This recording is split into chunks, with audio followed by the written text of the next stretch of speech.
And there we are, live on Facebook. Hi, everyone. Welcome to the Nonprofit Partnerships Facebook page. We're glad to have you here for those of us who are watching us live, and for those of us who will watch us after the live feed on YouTube or on PadNet's channel. We're so glad that you're tuning in. So, thanks again for joining us. I'm Carolina Quesada with the Nonprofit Partnership, welcoming you to this segment of Our Stories, Our Time.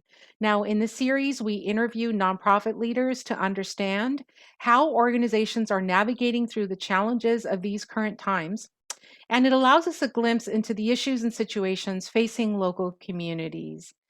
By way of showcasing nonprofits, we're recounting the experiences of organizations and taking stock of what's happening, really making an effort to capture these stories coming from all types of organizations and from the really inspiring people who lead them. And today you're going to meet a local inspiring leader here in Long Beach. Now, before I introduce our guest today, the Nonprofit Partnership wishes to thank the Port of Long Beach for their generous support of our series, Our Stories, Our Time. Great. So again, I just want to invite those of you who are watching live, you can always go ahead and make a comment on the Facebook page, a comment live if you want to say hello to our special guest, Kristen, or if you want to make any comments about what you're about to hear, please feel free to interact with us that way. And of course, I think I've already name dropped your name a couple of times, Kristen. So without further ado, want to formally welcome you, Kristen, Executive Director of Long Beach Community Table, and it's Kristen Cox. Thank you. I'm happy to be here. Awesome. We are so happy to have you here, and have been really, again, looking forward to this conversation with you, um, and to really have folks understand a little bit more about what Long Beach Community Table is, who you are, how you started. And here's a really interesting thing. You are the founder of Long Beach Community Table. And you started off as a workers cooperative. So tell us more about why this started and how Mhm. did it start? Give us more of the story. Well, originally I was heavily involved in electoral politics even on the national level, and ran a large grassroots, probably the largest grassroots campaign for a particular presidential candidate whose name I won't mention, but and got to know a ton of people in that network.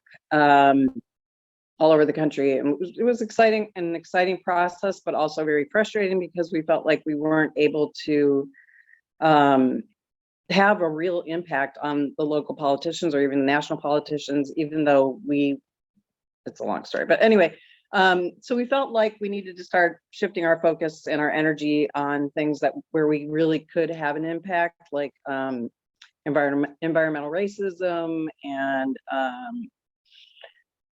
I mean, everywhere, really. We were bringing food to Houston. We were after the hurricane. We were bringing food. We were going to Standing Rock and uh, delivering supplies, and also standing with the Native Americans and being their allies. And like sometimes, well, the second time we drove up, it was the day that, I don't know if anybody remembers, but the girl got her arm kind of blown Mm, off, and we were like, "Great, we're bringing 24 people with us. What are we yeah, doing?" I heard So about that story. it Yeah. was a big deal. And so just trying to have an impact in that way. And then it kept evolving into, how do we correct the disadvantages of certain groups who are already slipping through the cracks of society, the marginalized communities, and how can we do that on a local level in a way that is kind of its own enclosed ecosystem? Because, for example, the average piece of fruit comes 1,500 miles. That creates pollution. If Wow. if we start gardening locally and teaching people how to garden locally, um, that cuts down on those fumes, for example. Also, the prices in the stores are ridiculously high. We can teach people how to, like, cut the eyes off their potatoes, stick it in the dirt, and they can regrow over and over and over and over. So it's free. Uh-oh, I think we just cut out. Actually, you're still on the call, Kristen. I Huh. wonder, did you maybe by mistake press the turn video off? There we go. There you are. I just like Really? flipped It's over. just the Zoom genie doing this. Yes, it must be the Zoom team. But, Um, I just wanna say, I mean, that is a really, that's a great way of talking about the beginnings of Long Beach Community Table, and you and I mhm, were actually, before we went live, we were chit-chatting for a couple of mhm, minutes, and, I shared with you my idea that your beginnings, and I think this deep organizing that you've been doing and this mobilization of mhm, folks and resources and volunteers is a story that I think a lot of people can really resonate with, especially folks in the nonprofit sector. And yours is a story of, like, there's a need. There are a lot of needs out there. And so you right, got to a point where you knew we have to really start to put action here. What is right. this action going to look like? Sorry, I'm getting 20 texts in a row as we talk. So, okay, so what is it going to look like in terms of how are we going to? Well, our goal was really to create an alternative system that was less dependent on the current structures of our government and politicians, to meet the needs of the people that were already slipping through the cracks, who were being dehumanized. And I don't know if a lot of people. I mentioned this in a lot of interviews, that the west side of Long Beach has an 8-year shorter lifespan because of the fact that they're by the refineries and they're by the port, which is causes pollution and respiratory issues and stuff, than the people on the east side of Long Beach. So those are people that are already disadvantaged. We tried to set them up with like grid alternatives, which gives free solar to people in certain areas and also creates jobs for people that are working, re-entering the workforce, or women or men that are just having a hard time getting jobs and don't have the education in another way. So it's a great program. I'm going to give a little plug for grid alternatives, but all these things kept leading us to what can we do to, really make a difference in our own community and reach the people that have already been slipping through the cracks, that live in the food deserts. We went to schools and we talked to kids, and we'd say, what did you have for breakfast on your way to school today? And they'd say, oh yeah, I stopped at 7-Eleven. I got a slice of pizza and a Coke. My mom gave me a couple bucks. Okay, Wow. this afternoon when you take that class, you're going to have a sugar crash and you're not going to do as well. And that if you do that every single day, it's going to have a long-term impact on your opportunities to get further education or whatever it is. So like I was saying, it's kind of an ecosystem where all these problems and our solutions that we're trying to put towards them kind of um, intersect. All the different parts intersect is what I'm trying to say, like environmental racism and Mhm. pollution and And food um, security. and also stress from not being able to feed your kids leads to domestic violence, leads to, well, basically Right. not having the money to do these things causes increases in crime, domestic violence, poor parenting skills, poor educational opportunities, et cetera, et cetera. So people are at such a disadvantage, and we don't think about it, that we were just trying to like raise the ship for everybody, but especially starting with the people that were already right on the edge, if not having already passed through the So cracks of so society. the organization then, I mean, it sounds like you're such a hub for, and I love that word you used, intersectionality, and it's so true. The intersections of all these different elements that really impact quality of life. Because Mm-hmm. if families and children are living in these food deserts, and Right. I think I mean, Long Beach has a lot of data around, Mm-hmm. like the mile radius of what a food desert, what that looks like in certain parts of the city, what a food desert is. Actually, for folks who don't know much about that, Kristen, can you talk a little bit about what food We even desert means? created maps ourselves so we could kind of get an idea of where the need was greatest. But if there is not healthy food within walking distance of your home, like you can go to the corner store and get a bag of chips or macaroni and cheese or something, maybe, um, as opposed to something that's green and more beneficial to your body, you're just setting yourself up for a lifestyle of health issues. And your brain needs to be fed with healthy things. So um, Yeah. just it's causing, and of course it disproportionately affects people of color. Right. So we're we're trying to, level the ship again, like I said. Right, So, and address that. So right. so how is Long Beach Community Table doing that? I mean, obviously Mhm. you are a very strong advocate for Yeah. this. You were sharing with me a little earlier too that you've had an opportunity to really kind of talk about this work in other spaces as well. So you're advocating for this, you're providing education, but as a collective, as an organization, how are you addressing these challenges? Um, yeah, because we're a cooperative, we try to give everybody a voice in what we're doing. We're also mutual aid, which means that the people that we're serving are given an opportunity to participate in what we're doing, so that they feel like they're contributing and have a sense of dignity. And the first thing we started doing was going into the parks in the middle of these food deserts where some people lived, inside the park or in the immediate area, but they're usually in very low income areas. So trying, I mean, to me, the number one thing was giving them eye contact and asking about them from week to week. Like they would mention, oh, I was struggling with this, that, or the other thing last week, or my son or my husband or whatever. And so the next week, because we were seeing the same people week after week.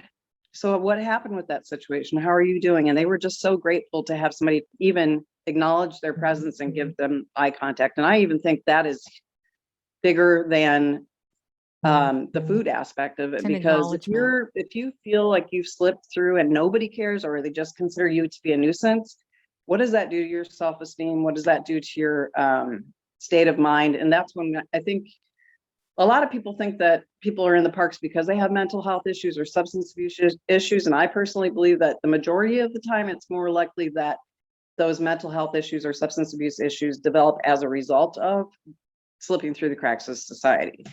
I know that may be a slightly controversial, but there's a lot of evidence for that. Like prior to COVID hitting, 80% of people were living paycheck to paycheck. The number one reason for people to lose their home is catastrophic medical in the United States. So let's say your spouse gets cancer, you can no longer work, you lose your home, you end up on the streets, and you feel like nobody cares that you have cancer and you're living in your car or whatever it is, or along a riverbed. And it's hard for you to get to those. It's just super dehumanizing. And then the mental health issues, like you kind of Yeah. lose it. And then why not do drugs? Because at least it's an escape from, I mean, I'm not advocating for using drugs or that kind of thing, but I'm saying it's understandable why people would get to that point of like, why am I even trying? And then you end up with pollution problems because the encampments can be dirty and there's no place to use the restroom, and that's the side that neighbors get frustrated about, but they don't realize that there's a lack of opportunities for these people to take a shower and to just cut down on disease.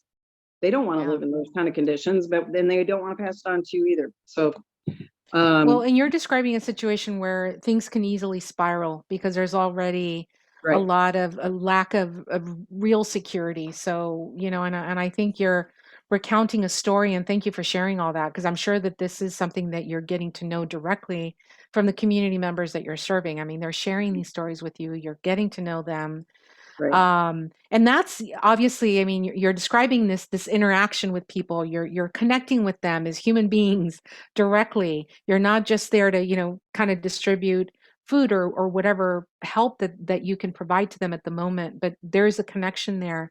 Um, Describe a little bit more the mutual aid aspect of what you do. I know earlier you mentioned that for the people that you're serving, there's also an opportunity for them to contribute back. right. What does that look like? Okay, so when we were going into the parks, well, we're still doing that, but that was the first thing that we started doing. We would have people that were living in the parks or near the parks that would say, I want to do what you guys are doing. I feel, they just got the good positive vibe from it. So they wanted to contribute. And we all have our little green t-shirts. So we're like the green team out there. And so they would get their t-shirt and we would teach them, how to do it. And they felt good about that. Then as time developed, we started doing homebound distributions. A guy with cancer reached out to me and said, I can't leave my home, but I really need to have healthy food.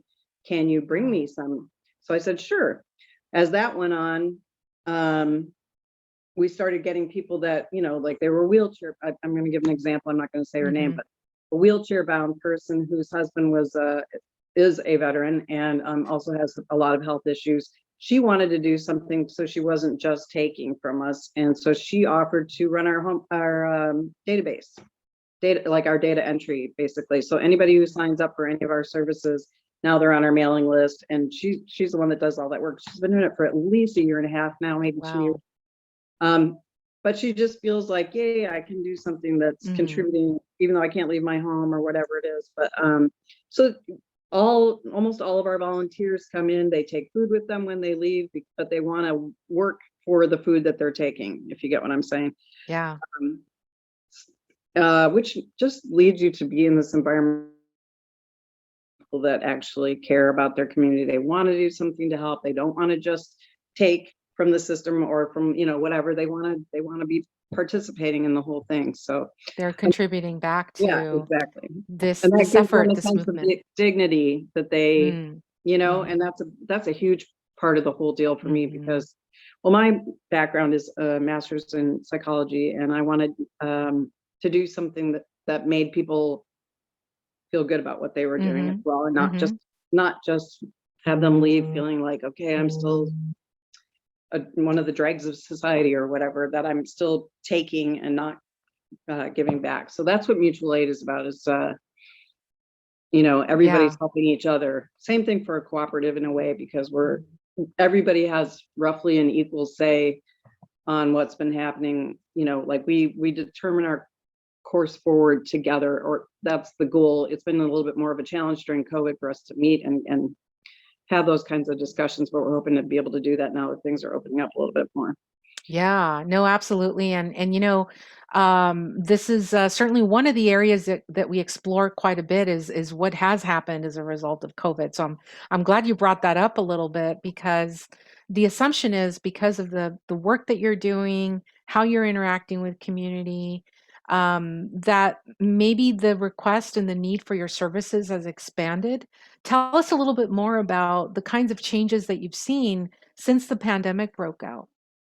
So our homebound program, like I said, I told you about our first person, and then it went up to like 5 people, and then it was maybe 12 people, and then it was 50 people. And then when the pandemic hit, it went up to close to 1,000 people that we were delivering. Wow.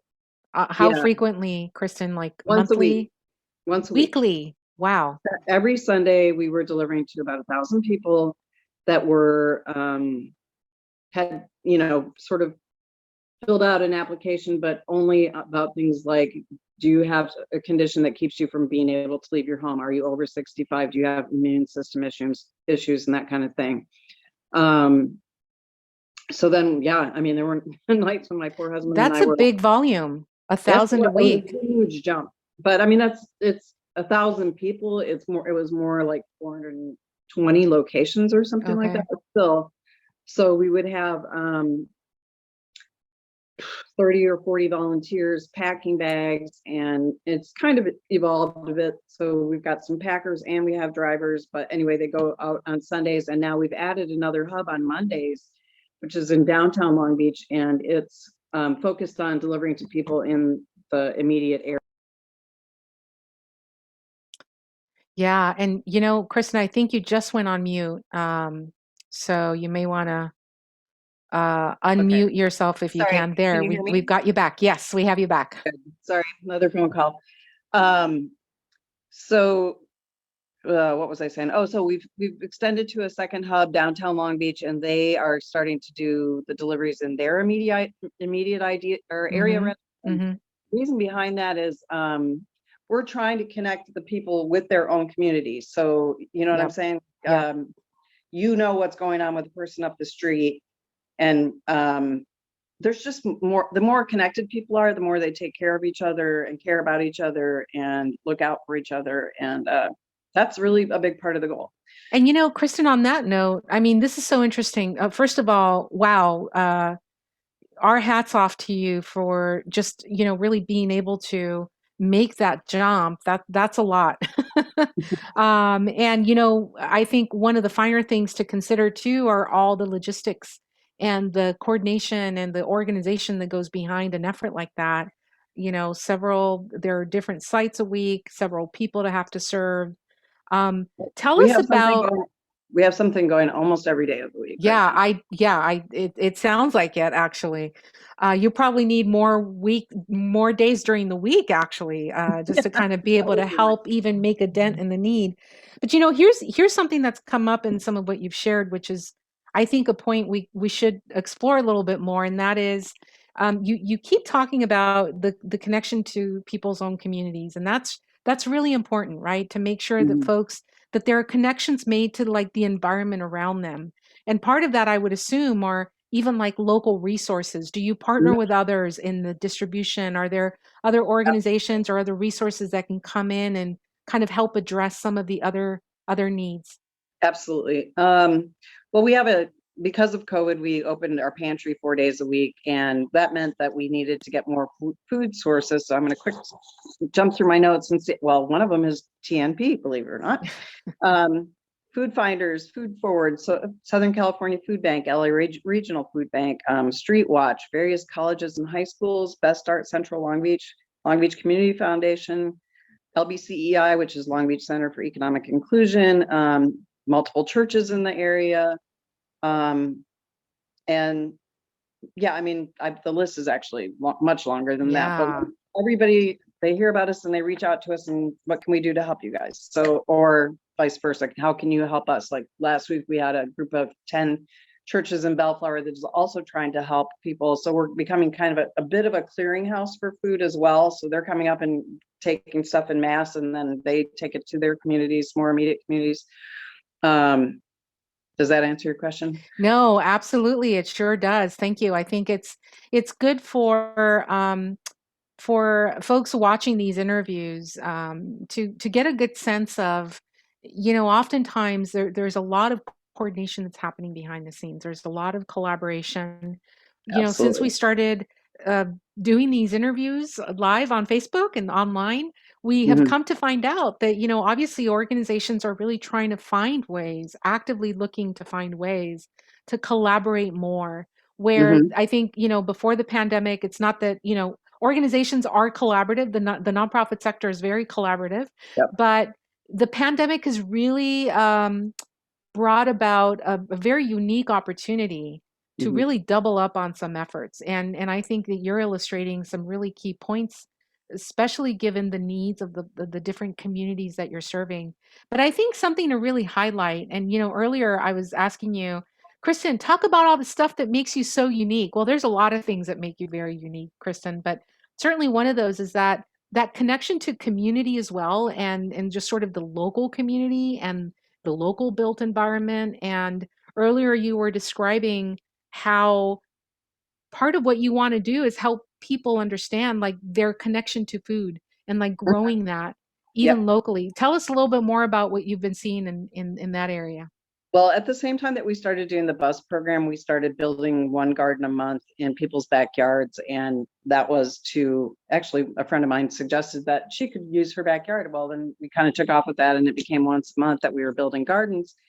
Whatever surplus they had, we had a gardening coordinator and little teams that would sort of be help, on call or consistently come in and maintain, depending on what the level of ability on the part of the homeowner was. We're even teaching people, gosh, and way back in 2017, 2018, we were teaching people how to build raised boxes from a pallet because it's free usually. Mm. We gave them soil, we gave them seeds. Then it turned into, we can build in your backyard, we can build in your front yard, just whatever excess you have, share it with LBCT so that we can get that food to people that are more desperately in need of it. We have master gardeners that are on call to answer questions like, what is this little thing that's happening with my leaf? Can somebody explain to me how to deal with this? Or composting, and we're creating videos and recipes about Oh, healthy food and how to grow food, vertical gardens, you name it, like container gardens, every kind of aspect of gardening and self-sufficiency is really what it's about, which again goes back to the dignity thing. Even if you just have a window in your little teeny apartment, you can grow a container garden and you can grow, even things like lettuce, you chop off the bottom, you stick it back in the dirt, it grows again. and Kristen, onions. And are you all posting these videos online? Do you have a yeah, YouTube we do have a channel or on your YouTube. social We media? have a YouTube channel, and Okay. we do send them out. And when I send out our MailChimp to our mass emails or whatever, that kind of thing, people provide recipes based on the amount of or the types of food that we have in the warehouse at the time, and we send them out Mm-hmm. with the bags Mm-hmm. or leave them in the lobby so people can pick them up.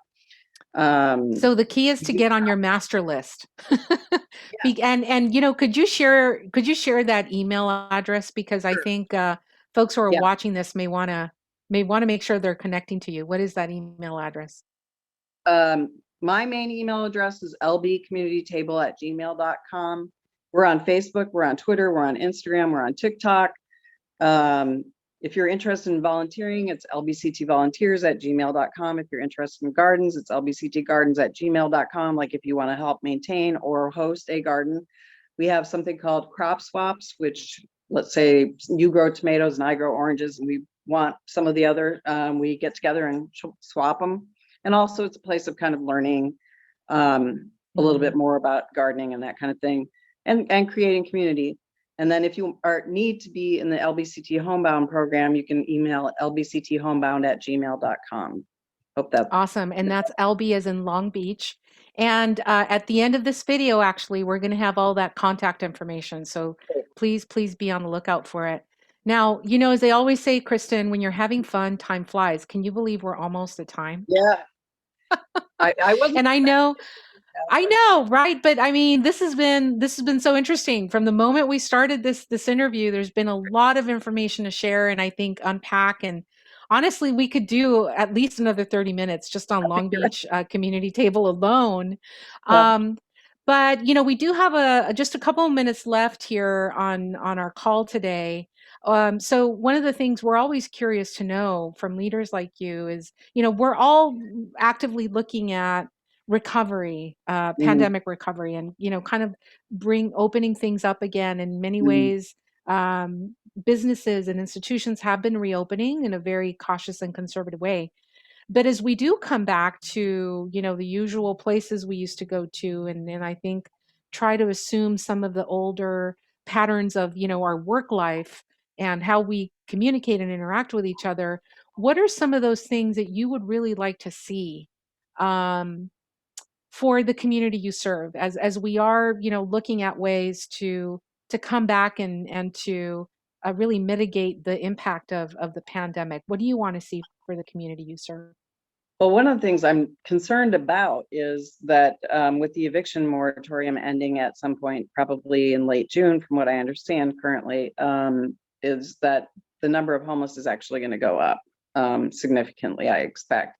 So, what I would love to see is for people to recognize that those are human beings and they deserve compassion and they deserve dignity. And they're not out there just to ruin your life or make your property values go down or whatever, but they do need to be, there needs to be a better system for dealing with their needs. Not all shelters really meet the needs of a lot of people. There's safety issues there. We need to have more public bathrooms. We need to make Hmm. public showers um, an option for a lot of people, because if you want disease to go down, that's the kind of thing I would like to see. Frankly, I'd like to see more people being housed, and it's not that they don't want to be for the most part. It's just that quote unquote affordable housing isn't really that affordable. And then again, like I said, the shelter issues can be that there it can be a dangerous atmosphere. So Yeah. I'd like to see us move in a direction of being more compassionate to the people that really need it. And also recognizing if we help meet their needs, they actually are less desperate, therefore they're less likely to commit a crime, and we all benefit from that. But we are the only first world country in the world that doesn't have a system in place already to take care of those people. So like if you go to the Netherlands, you see almost no well, there basically are no homeless people because they're getting those basic needs met until they get off the ground. So I would like to see us move towards that. Um, That's let's great see. advocacy, Kristen. Thank you. Thank you for all of that. And Long Beach is certainly one of the local Southern California municipalities that's having very active conversations around recovery and how the city could really help impact recovery efforts. Like, how can they be a leader in bringing back a stronger city? And so addressing this, I'm sure, is one of those issues that should be on that table to consider, and strategies to support for that. Can I give one more plug real quick? Absolutely, I you want to can. thank my team because I have the best people ever coming into this organization with real enthusiasm and excitement and competency and brilliance. And we've been so fortunate to have all these great people get involved and really make a difference. And, some of them work 80 hours a week like I do, and they just don't even say a word about it. And I'm like, yeah, I'm shaken that they're so willing to put so much of their lives into it, but they also understand the need, and it really makes me excited to be leading sort of a group of such amazing people with such You great know, energy. a big shout out to the Long Beach Big Community shout, Table team. Not just your staff, but I'm sure the dozens of volunteers, probably more than dozens, thousands. We by have a the thousand. sound of it, Kristen. Oh my gosh. See, there's all these questions. I still have like a whole page of questions I want to We'll go do it through with again you, but sometime. we should do it again. Okay. And I know that there are a lot of pallets that are waiting for you. You got a major call right before we went live. We were a little Yeah. concerned about not doing the interview today, but I'm so thankful that we did. So thankful to get to know more about what you do and the Thank just you. tremendous impact you're having, and just you as a leader and as a real advocate, Kristen. I hope maybe we can grab a cup of coffee Let's do it. sometime in the future. Would love to know more about Awesome. your work. So everyone, thank you so much. Let's just share that contact information one more time, Kristen, so people are The writing main, down your contact yeah. info. Well, our website is www.longbeachcommunitytable.com.